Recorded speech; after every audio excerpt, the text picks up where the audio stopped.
Otherwise, otherwise Dharma is Dharma and your mind is your mind. Therefore, you have to practice with great determination and diligence so that you can transform your narrow-mindedness. I think once I read from one of the seven treasures where it says that the mundane beings do not develop the sensitivity for suffering because they don't recognize what suffering is. And it's just like when there's a particle landed on one's hand palm. That's how mundane beings perceive suffering. However, the noble ones have a rather very clear understanding of what suffering is, and they perceive it just as when a small particle landed on their eyeball. There is such kind of metaphor. I think it's just to that.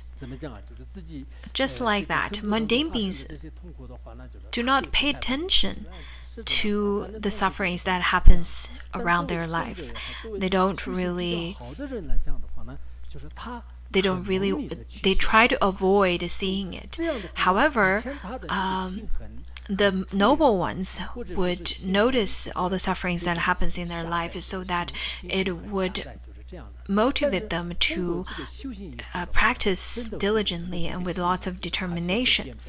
And then eventually their mind would become more open and no longer narrow. In the morning, I had a guest over. He's one of my relatives. You can call him. I can call him a cousin. He's of the same age of me, and maybe a few months younger. We used to herd the yaks when we were young together. He loves fighting. He loves fighting with everybody. And whenever he has anger arising in his heart, it almost seems like he doesn't feel pain at all. So we haven't seen each other for a long time, and I asked him in the morning if he still fight with others. He said, "No, I don't really fight anymore, and now I'm practicing." And I asked him how many times he fought with others. He said maybe over 20 times, sometimes with knife, sometimes with rocks. And he said he really enjoyed fighting with others, or really prone to fight with others. Now, after he relied on his teacher, he realized that he get angry too much, and it is not a good thing. And so I asked him, well, what if people hit you now? He said that even if people use a knife to stab me, I will not fight back. So through his experience, we can see that people can change through practice. Their mind can change through practice. He's closer to my mother's side, so I know him very well.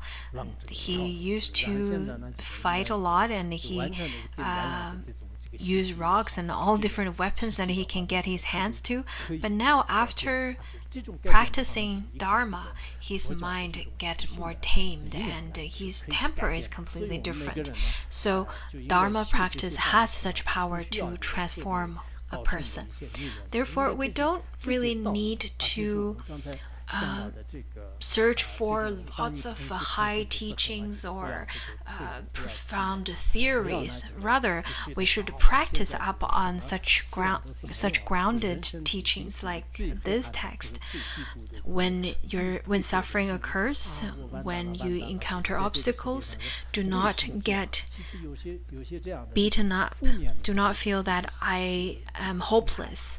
Do not feel that this is the rock bottom, and feeling like to give up everything, because this kind of negative mentality would make us feel even more powerless. Therefore, we really need to find a place to rely. So that's something that we need to practice in our life.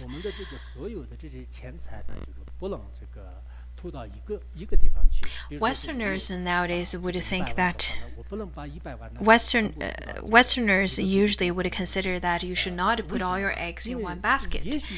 If you have $1 million, you should not put all your money in one investment company.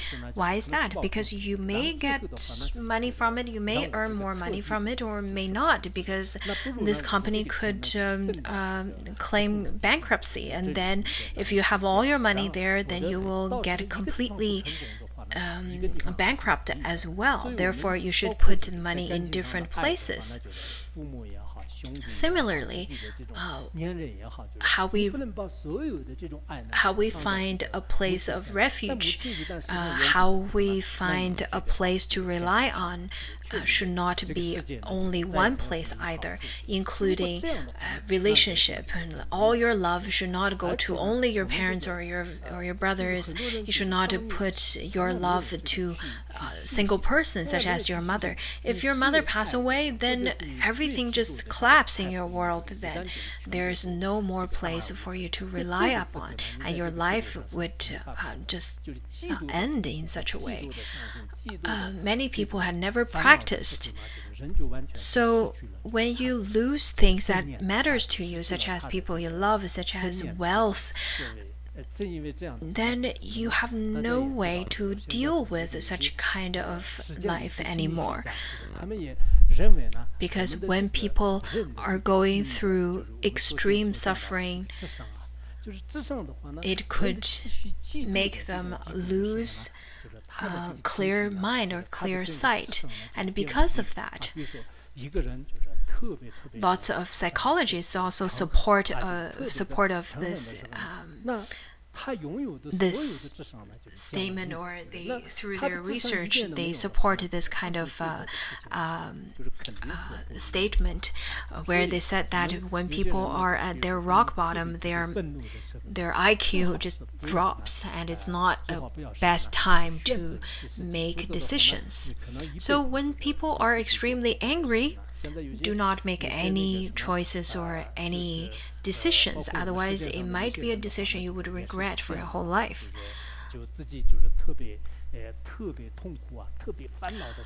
There are people who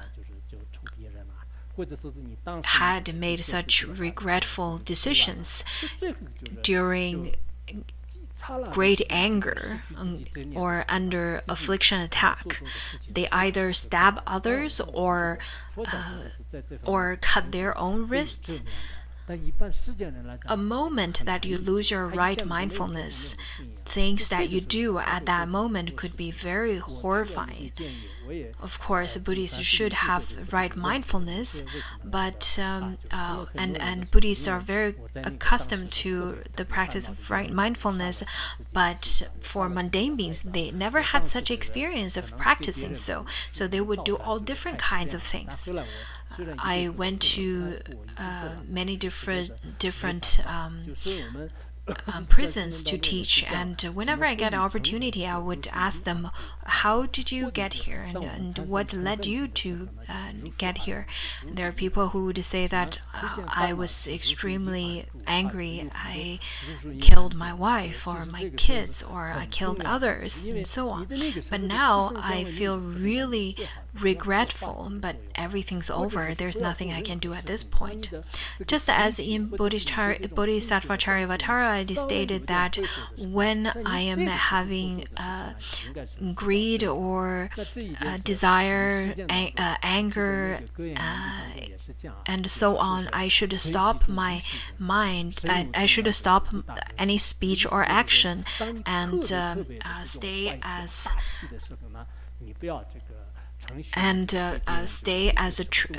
a tree, how a tree would. This is in fact quite important. You should wait for your mood to calm down a bit before you make any other decisions. Also, whenever you are extremely happy, you should not make promises of giving people other things, nor should you make any decisions to whenever you are under the influence of great anger. or make any other kinds of actions at all. Nowadays, there are some celebrities.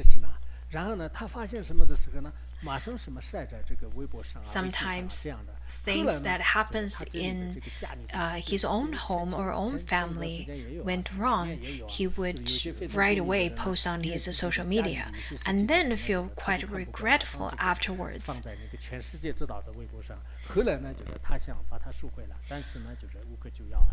Some celebrity last year did things like this, and later on they wanted to retreat or retrieve that post, and they cannot do so anymore because it is so well known by then.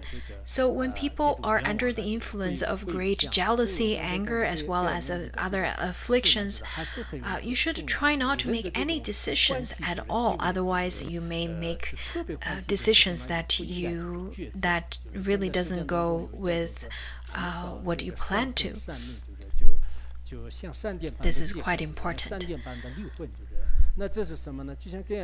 There is a word, a phrase in Chinese. It's called lightning marriage. It's a speedy marriage.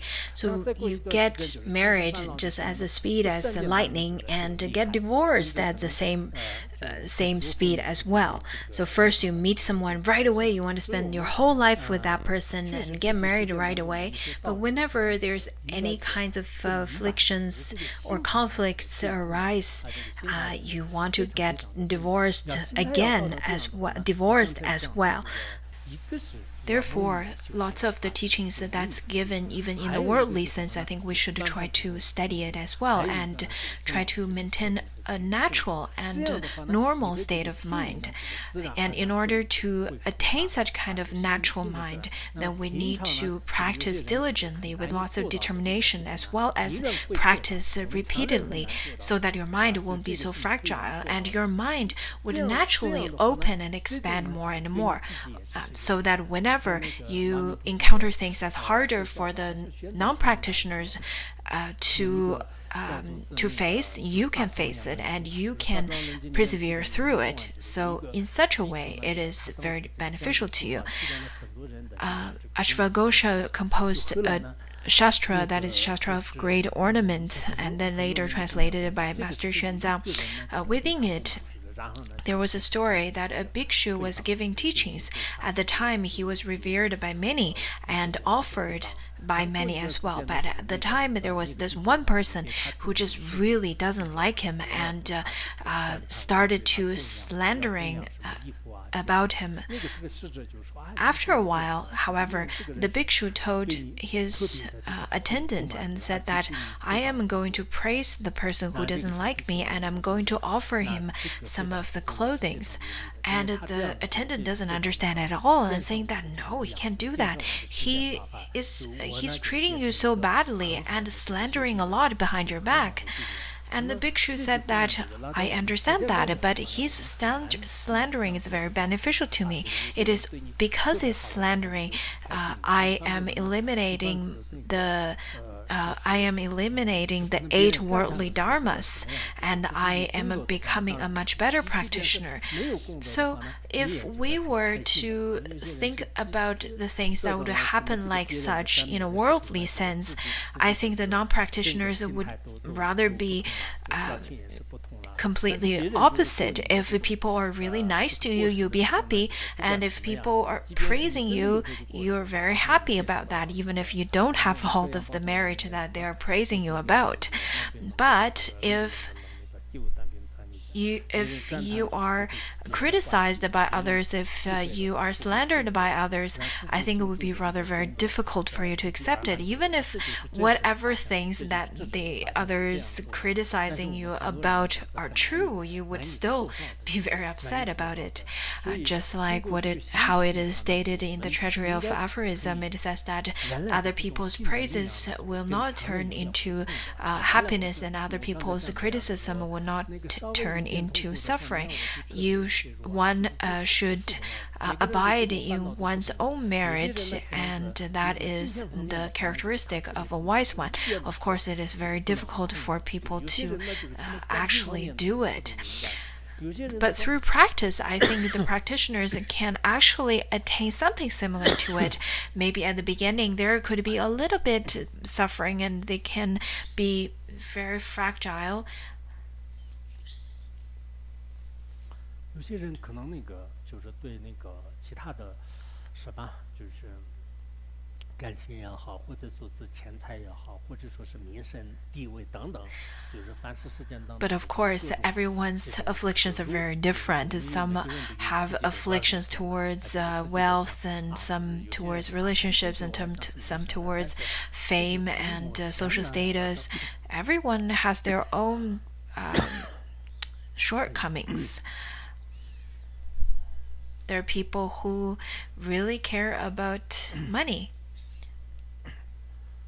有些只要不涉及到钱的话，那我没问题，修行很好的。就是有些人是就是只要不涉及到那个感情的话，那我很大方的，就。But not so much about relationships. As long as it doesn't really get to his money, he'll be fine. He has a good practice. And if there are but there are of course people who 怎么样呢？就是信仰这个。 who has the shortcoming or who has rather the weak spot of having certain difficulties in relationships. So it's very different. But if you can continuously to practice, your mind will become much more broader. And if your mind becomes broader, it's through the diligent practice if you want to have such kind of mind. In Mahaprajna Paramita Sutra, it says that if you have afflictions, wisdom cannot manifest. If wisdom cannot manifest, then all the maras and the difficulties will have the opportunities to seize you. According to the Jewel Heap Sutra, it says that as long as there's a place, as long as the people grasp onto love, there is the opportunity to there is the manifestation of greed. As long as there is a place of hate or anger, there is affliction of aggression. If there is neither love nor hate, there is ignorance. And because of all different kinds of afflictions, the mind is constantly in the state that is not natural. And because of that, many sufferings would appear. So we have to practice diligently on our mind, and I think our mind would definitely be very different if you do so. Everyone has desire and everyone has different afflictions, but you have to believe in your own capacity. Everyone has such opportunity and everyone has such a capacity and the capability to do so. Therefore, as long as we practice in depth with great determination and diligence, we can definitely work with our afflictions. This is really important to remember.